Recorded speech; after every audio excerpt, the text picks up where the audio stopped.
My startup co-founder pitched my growth strategy back to me like he invented it. So I voted no, funded his rival, and watched the industry forget him without a sound. He didn't recognize me, not when he stepped into the boardroom, not when he shook hands across the table, not even when he started pitching confident, charismatic like the floor belonged to him. It didn't, not anymore. It was a Tuesday, 9:30 a.m. sharp. San Francisco light flooding through the glass panels of Electra Capital's IC room. 4 partners, 3 analysts, 1 founder, and me. He walked in the way he always had, like momentum was something you could wear. No hesitation, no memory, not of me, not of what he did. He smiled at everyone, introduced himself like the room hadn't Googled him already. I'm Nathan Carter, CEO and co-founder of LinkPay. We're building the next generation of global remittance infrastructure, founder-led, product-first, ready to scale. It was rehearsed. Every syllable, every breath, every borrowed phrase. He didn't look at me, not once. Maybe I'd changed haircut, sharper eyes, colder posture, straighter. Maybe I blended into the kind of silence that no longer needed to ask for attention. Or maybe he just didn't expect the woman he erased from his cap table to be sitting across from him holding a vote. He launched into his deck slides full of buzzwords. He didn't invent models, he didn't design, and frameworks I knew better than anyone. Because I had built them, years ago, before I learned what it cost to share a vision with someone who only sees their own name on the door. I said nothing, not at first, just watched. Not him, the room, the reactions, the raised eyebrows, the nods. He was good at this part, always had been. But I'd gotten better at something else waiting. There was a time I would have cleared my throat, interrupted, tried to prove he was stealing my work. That time had passed. Now I understood some revenge doesn't start with confrontation. It starts with giving someone all the rope they need and watching what they do with it. He still hadn't looked at me, still hadn't seen. And that's when I knew this wasn't a comeback. It was a test.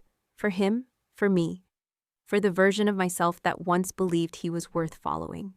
He didn't remember me, but he would. We met the way many founders do, accidentally, at some startup panel with bad lighting and worse coffee. He liked my question during Q&A. I liked how quickly he challenged the answer. That night we stayed 2 hours past the last speaker sketching product ideas on napkins and tearing each other's logic apart like it was flirting. I'd been through worse first dates. 2 weeks later we started working together. 2 months after that we were in as co-founders, in as a couple, in as 2 people betting their entire 20s on one thing. LinkPay, he brought the charm, I built the back end. He closed the angel round. I built the integrations from scratch. I thought it was a partnership. Turns out it was a performance.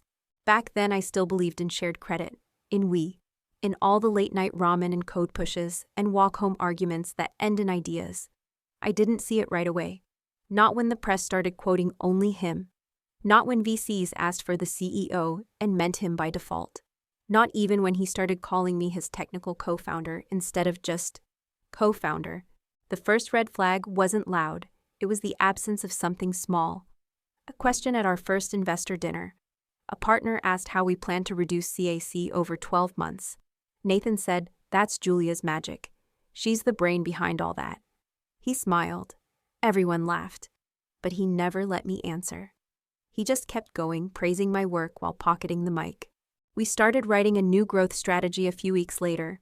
I drafted the framework, built the retention funnel model, mapped out user segmentation in Southeast Asia, and prototyped incentive tiers. He called it too complicated. Said investors don't buy that level of granularity. Said I was over-engineering. I dropped it. Not because he was right, but because I didn't want another fight. 2 months later, that same strategy showed up in his pitch deck. Word for word, slide for slide. Presented as his, with no mention of me. I confronted him. He smiled and said, "I mean, it's our strategy." Right. That's when I realized what I was dealing with. Not a partner, but a stage actor, and I was part of the set design. We closed our first institutional round shortly after, a big milestone, celebratory drinks, late-night congratulations. And the next morning, I got the amended paperwork. New terms, new voting structure, new cap table. Mine wasn't on it. I called him. He didn't pick up. He texted instead, "Let's talk in person," It's not what it looks like. But it was. He offered me a soft exit. 6 figures, no strings, no drama. Said it was better this way. That some investors weren't comfortable with dual leadership. That a clean narrative sells better. That I was brilliant but maybe not front-facing enough. I didn't scream, didn't threaten legal action, didn't leak anything to TechCrunch. I just sat across from him one last time, listened to him spin it as a strategic move, and left. No handshake, no closure. Just an old hoodie in a cardboard box and a contract I didn't sign because I didn't have a choice. The world didn't end. No one cared. The company moved on. The headlines kept calling him the genius behind LinkPay. My name was deleted with the next round of marketing copy. I wasn't just out of the company. I was out of the story. I'd like to say I got over it quickly, that I moved on and used it as fuel. But the truth is I disappeared. Not from tech, from myself. I started to believe what the silence suggested, that maybe I wasn't meant to lead. That maybe he was the more valuable half. That maybe I really was just a brain behind the curtain. But pain like capital can be reinvested. And silence, if you let it stretch long enough, becomes strategy. There's a kind of silence that follows betrayal, not the explosive kind. The kind that stretches hour by hour, day by day, until it becomes your new normal. That's where I lived, for a while. After LinkPay, I didn't jump into the next startup, didn't post a thread about what I learned, didn't rebrand, I just withdrew. Took a job in consulting, spent my days fixing other people's operational nightmares, and my nights wondering if the best parts of me had already been used and discarded. In the startup world, you only matter if you're visible. And I had vanished, which in a way made me easier to study. I started watching the patterns: who got funded, who got celebrated, who got forgiven for bad numbers, because they pitched with passion. Spoiler, it wasn't people like me. I wasn't bitter. I was done being bitter. Bitterness is loud. What I needed was leverage. So I applied to business school. Not for the brand, not for the network. I needed to learn the language of power, dilution, voting rights, liquidation preferences, convertible notes with hidden knives. The words they'd used against me. I wanted to understand them not emotionally but surgically. And that's when I met Charlie. She didn't smile much, didn't make small talk, didn't pretend to care about feelings. What she did care about was performance. She reviewed my coursework like it was a term sheet, challenged my assumptions like they were liabilities. And after a particularly brutal case presentation, she pulled me aside and said, "Don't argue. Build? That's how we win." I looked her up that night, found a trail that wasn't in the official bios. She'd once been a partner at another fund, a rising star, until she backed a female founder the committee didn't like. Nathan had been part of that deal. He undermined the round, spun the narrative, and Charlie took the fall. No headlines, no lawsuit, just quiet removal, standard clause, disappearing woman. We never talked about it, but she knew I knew, and from that moment on, we understood each other. After graduation, she referred me to Electra. Said they needed someone who didn't fall for theater. Said I'd know what to look for and what to ignore. I started as an analyst. Invisible, efficient, unshakable. By the time I got promoted to associate, founders didn't remember my name, but they remembered my questions. I didn't raise my voice, didn't take credit in meetings, didn't try to look impressive. I just did the work. And people noticed, especially when my deals started performing better than the ones backed by louder partners. It was during this stretch that I met Carmen Ruiz. Technical, careful, no swagger, just product. Her pitch was quiet. Her deck was clean. Her traction was real. But she didn't light up the room. One of our juniors wrote technically solid, lacks charisma, might not hold investor attention. That note felt like déjà vu. I didn't fight for her, not yet. I just watched. Quietly added her to my deal tracker. Followed her metrics. Set a Google alert. Because I didn't need her to convince the room today. I just needed her to keep building. Back then I wasn't a founder. And I wasn't yet a funder. But I was no longer a footnote. I was the one holding the pen. Power isn't always loud. Sometimes it's just patient. That's what I learned at Electra. I didn't come in with a bang. No media post, no new chapter announcement. I just walked into the building on a Monday, sat down with my laptop, and started doing the work no one else wanted to do. The numbers, the red flags, the deals that were too boring to chase, but too solid to ignore. While others competed to lead the hottest rounds, I tracked retention curves. While they fought to be in the room with the loudest founders, I followed the ones who didn't pitch like TED speakers. And slowly, I built my own pattern recognition. Charlie noticed. She never complimented me outright, but she gave me more room, more visibility, more weight in committee decisions. By the time the next partner seat opened up, I didn't lobby for it. I didn't ask. She just slid an envelope across the table and said, "It's yours if you want it. No one needs to know how long you've already been running the room." I said yes. Quietly, no celebration, no post. But I bought a new pen. The kind you sign term sheets with. Not because it made a difference, but because it reminded me I no longer needed anyone's permission to write the next deal. That was around the time I saw his name again. It was buried in a pre-screening memo from one of our junior analysts. The founder, Nathan Carter, company LinkPay. Funding goal Series B $12 million. I didn't flinch, didn't flag it, didn't pull rank to kill the meeting. Instead, I approved it. Silently. Because when you're holding the match, you don't blow on the fuse. You let it burn. 2 days later, I reviewed the deck. The file name was typical LinkPay Investor Shock Presentation Q2. But the content that wasn't typical. Slide after slide of recycled logic metrics wrapped in buzzwords. A user acquisition model that sounded eerily, almost insultingly familiar. And there it was, page 14, the 3-tier referral strategy for cross-border remittance. The one he once called over-engineered. The one I wrote 4 years ago. Same flow, same phrasing. Even the chart design looked like a cleaned-up version of my original sketch. I didn't get angry, didn't even feel insulted. It felt predictable. Like a rerun of a show I used to love. One where I finally knew how it ended. I could have confronted him before the pitch. Could have declined the meeting. Could have sent a memo to kill the deal early. But that's not how this game works. You don't win by stopping the play. You win by letting it unfold on your terms. So I cleared my calendar for the day of his pitch. Made sure I was seated 2 chairs from center. Just far enough to be overlooked. Just close enough to see everything. That same week I checked back in on Carmen Ruiz. The founder we passed on 6 months ago. The one with real traction but no spark. She'd just crossed 300K in MRR. I sent her a short note, still building. Let's talk again. No promise, no hype, just a signal. The pieces were falling into place. Nathan thought this pitch would be his comeback. He didn't realize it was already part of someone else's strategy. Because I wasn't playing his game anymore. I was running my own. And the long game always belongs to the one who keeps the receipts. He walked in differently this time. No bounce, no big entrance. Just calculation. He knew I'd be there, and yet he still came. Which told me one thing: he either underestimated the room or overestimated himself. Probably both. The IC room was full. 4 partners, 1 observer, and a founder who used to call me his better half.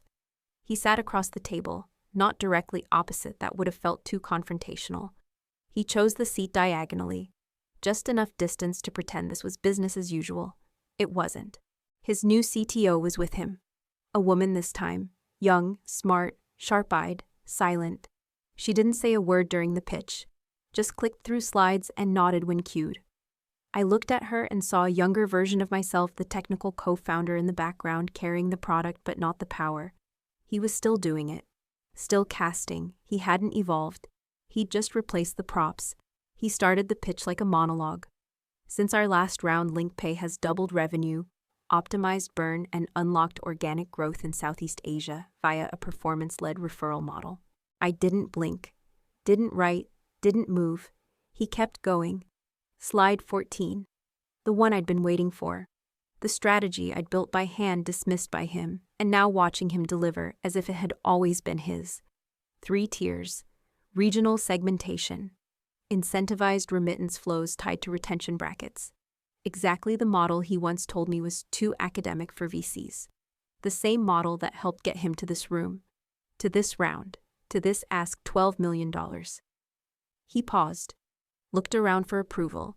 His eyes skimmed past me, then bounced back, and lingered. That's when it happened, the exact moment recognition landed. Not in words, not in expressions, in silence. A beat too long, a shift in posture, a small involuntary flicker in the throat. He knew. The room moved on. Questions were asked. Retention metrics, exit projections, say. I let the others go first. Let him believe he still had control. Then when there was just enough quiet to cut through, I spoke. "This slide," I said, tapping the screen without raising my voice. "Where was this strategy developed?" Nathan smiled, cautious. "Internally. With our data science team. We iterated over 6 months," I interrupted. Gently, "Do you remember the Jakarta beta funnel from 4 years ago? The one with tiered churn mapping based on wallet migration logic?" He blinked. "Of course. That was early R&D. We never fully implemented it." I nodded. "I did. I built it. And this version is a cleaned-up copy. Even the chart structure is the same. I still have the paper draft." The CTO froze. The partner next to me stopped taking notes. I didn't raise my voice. I didn't push. Just enough truth to stain the slide deck. He tried to recover. "Well, I mean, great strategies resurface, right? What matters is execution." I tilted my head. "Execution without integrity isn't leadership. It's theater." Then I looked back at the screen and said nothing more. After the pitch, one partner asked if I needed follow-up. I said no. The meeting ended quietly. No fireworks, no confrontation. Just the weight of everything unsaid. Nathan didn't speak to me afterward. Didn't email, didn't ask for clarity. He knew. Not just that I remembered, but that the room did too. Because power isn't always about saying the most. Sometimes it's about knowing when you've already said enough, and letting the silence finish the sentence for you.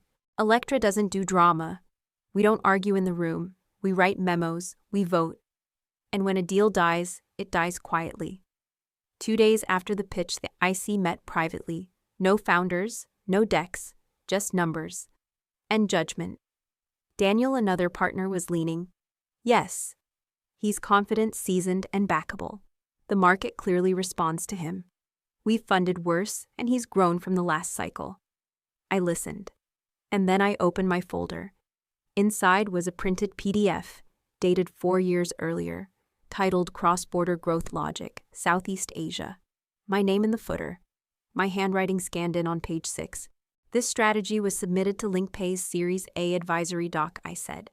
Back then it was considered too complex. Now it's being sold as innovation. No one argued. They didn't need to, because the memo spoke louder than accusation ever could. We voted. The deal didn't pass. It wasn't personal. It was math. And math has no loyalty. That afternoon, Nathan sent an email. "If there's any feedback you're willing to share, I'd still value your perspective. I respect what you've built." I didn't reply, because respect without accountability is just another way to stay clean while doing damage. Instead, I made a call. Carmen picked up on the second ring. "Still building?" I asked. "Always," she said. No small talk, just alignment. We scheduled a follow-up. She brought cleaner metrics, deeper usage cohorts, and a new revenue stream from a mid-sized enterprise client. She wasn't trying to impress me. She was trying to improve the product. And that's exactly why I wired her $12 million. Full Series B, no pushback, no drama. A month later, she launched her V2. 3 months in, she signed a deal that pulled one of LinkPay's largest clients. 6 months in, her platform passed theirs in active volume. I didn't gloat, didn't post a tweet, didn't leak the story to anyone, because this wasn't a takedown. It was a correction. I saw Nathan again, briefly, at a fintech event where he wasn't on the speaker list. He walked past the booth where Carmen's team was demoing live, didn't stop, didn't make eye contact. The buzz around him was gone. The air didn't bend when he moved anymore. That's how it ends for men like him. Not in scandal, but in silence. The startup didn't fail overnight. It missed targets, lost engineers, burned too fast. And when the bridge round didn't close, it folded. No eulogy, no Medium post. Just a redirect on the homepage. LinkPay is no longer active. We thank our early users. I never needed him to fall publicly. I just needed him to realize that the industry had moved on without him, and that the room he once thought he owned now answered to me. I didn't do press, didn't go on a podcast tour, didn't write a LinkedIn post with 10 bullet points about resilience. I just kept working. But word gets around, quietly, in founder group chats, in Slack channels that no investors see, in whispers between women who've been interrupted one too many times. There's someone at Electra who actually listens. She doesn't care how polished your pitch is. She asks the hard questions, but she wants you to win. They didn't always use my name. They didn't have to. The real shift isn't when you're quoted. It's when your presence rewrites how the room behaves, even when you're not in it. Months passed. Carmen scaled. We stayed in touch, not often, just enough. Then one day I visited her new office. She was mentoring a younger founder, nervous, brilliant, talking too fast. I watched them for 5 minutes. Didn't interrupt. Because Carmen didn't need me to lead anymore. She was doing it herself. And in her, I saw the version of myself no one ever made space for, until now. That night I opened my inbox. One unread message. From Nathan Carter, no subject line. Just 2 words. You won. I didn't smile. Didn't forward it to Charlie. Didn't screenshot it for some future memoir. I just hit reply. I never needed to, then archived the thread. I don't carry that story anymore. Not like a scar, not like a chip on my shoulder. I carry it like a blueprint. One I never needed to defend, only to outgrow. And these days, when a founder walks into the room, shaky voice, strong product, underestimated by everyone but their users, I don't ask where they went to school, or how many Twitter followers they have, or how well they can perform a pitch. I ask one thing. How do you solve it better than anyone else? Because if they can answer that, they don't need permission. They just need someone who won't ask for one.